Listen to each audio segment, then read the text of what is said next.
There's something you do every night without thinking. You flip a switch, light floods the room, and you don't think twice. But for 300,000 years of human history, that switch didn't exist. When the sun went down, the world went dark. Not dim, not quiet, dark. The kind of dark where you couldn't see your own hand in front of your face. And in that darkness, something extraordinary was happening every single night. Today, we're going to talk about what your ancestors actually did after sunset. And by the end of this video, you'll understand something that modern medicine keeps getting wrong. That thing you call insomnia? It might not be a disorder at all. Let's start with fire.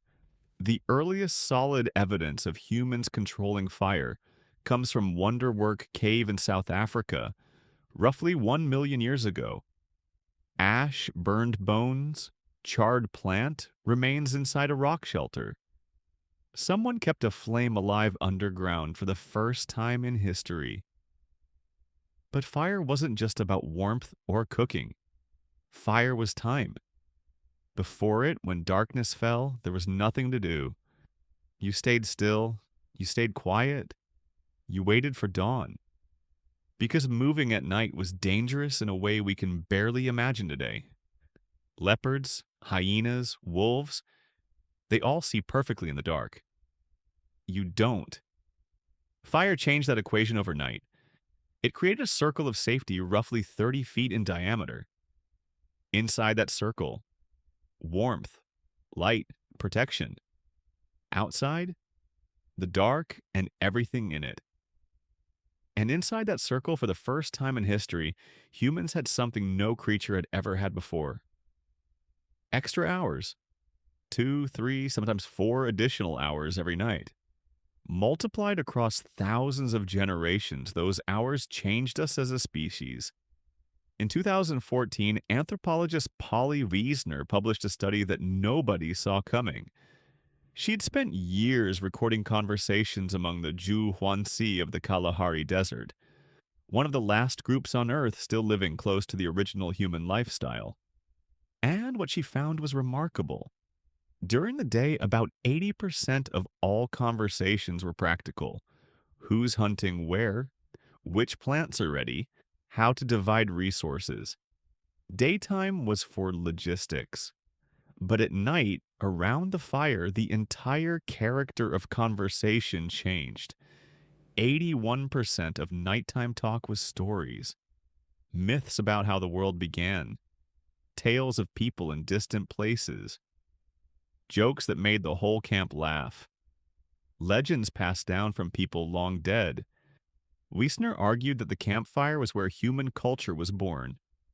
It was the original theater, the original classroom, the original church. It's where we learn to think beyond the immediate present, to imagine things that don't exist yet. Before there were words for art, religion, or philosophy, there was a fire, and people sitting around it telling stories in the dark. But something else was happening at night. Something even stranger. Something that scientists only rediscovered in the last 30 years because they assumed it couldn't possibly be true. In 2001, historian Roger E. Kirch published a paper that shook sleep science. He had spent 16 years reading historical records, diaries, court documents, medical texts, prayer books from the 1400s, letters from ordinary people. And buried in all of them, he kept finding the same strange phrase. First sleep. Second sleep. Not as a metaphor, as a fact, as something completely normal. Before the industrial age, people did not sleep in one continuous block. They went to bed shortly after sunset, slept for about 4 hours, then woke up. They stayed awake for 1 to 2 hours in the middle of the night, then went back to sleep until dawn. This wasn't insomnia. This was the default human sleep pattern. And what did people do during that middle window? A 16th century French physician recommended it as the best time to conceive children. Others visited neighbors, prayed, interpreted their dreams while they were still fresh. A doctor's manual from the 1500s advised patients that the best time to study was during the watch, those quiet hours between first and second sleep when the mind was calm and the world was still.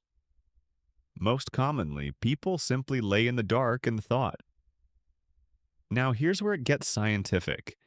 In 1992, psychiatrist Thomas Ware at the National Institute of Mental Health took a group of volunteers and removed all artificial light from their lives. For 1 month, they experienced 14 hours of darkness every night, just like our ancestors before electricity existed. Within weeks, without anyone telling them to, every single participant settled into the same sleep pattern. 4 hours of sleep, 1 to 3 hours of quiet wakefulness, 4 more hours of sleep. Their bodies just remembered. But what Ware measured during those wakeful hours was the surprising part. Prolactin levels in the blood were significantly elevated, the same hormone released during deep meditation and after orgasm. Participants described feeling peaceful, reflective, almost dreamlike. It wasn't insomnia, it was a distinct state of consciousness, one that most humans alive today have never experienced. So what killed it? One word: light. Paris began installing street lamps in the 1600s under Louis XIV. London followed, then cheaper candles, then gas lamps. Then in 1879, Edison commercialized the electric light bulb. And within a generation, the night that humans had known for 300,000 years was gone. Today, the average person is exposed to artificial light 7 to 8 hours after sunset. That light, especially the blue light from phones and screens, tells your brain it's still daytime. It suppresses melatonin, fragments your sleep, and dismantles the circadian rhythm that took millions of years to evolve. Researchers found that just 1 week of camping with no artificial light resets your melatonin cycle by nearly 2 hours. 1 week. That's all it takes for 300,000 years of programming to reassert itself. So the next time you wake up at 2 or 3 in the morning and can't get back to sleep, before you reach for the melatonin, before you open your phone, consider this. For most of human history, that moment wasn't a problem to be solved. It was the quietest, most reflective part of the day. A window of calm that no longer has a name because we engineered it out of existence. Your ancestors sat around fires and told stories that built civilizations. They slept in 2 phases with space to breathe in between. They lived under darkness so complete that the Milky Way wasn't something you drove to see. It was just the sky. We traded all of that for a light switch, and most of us never even knew what we were giving up.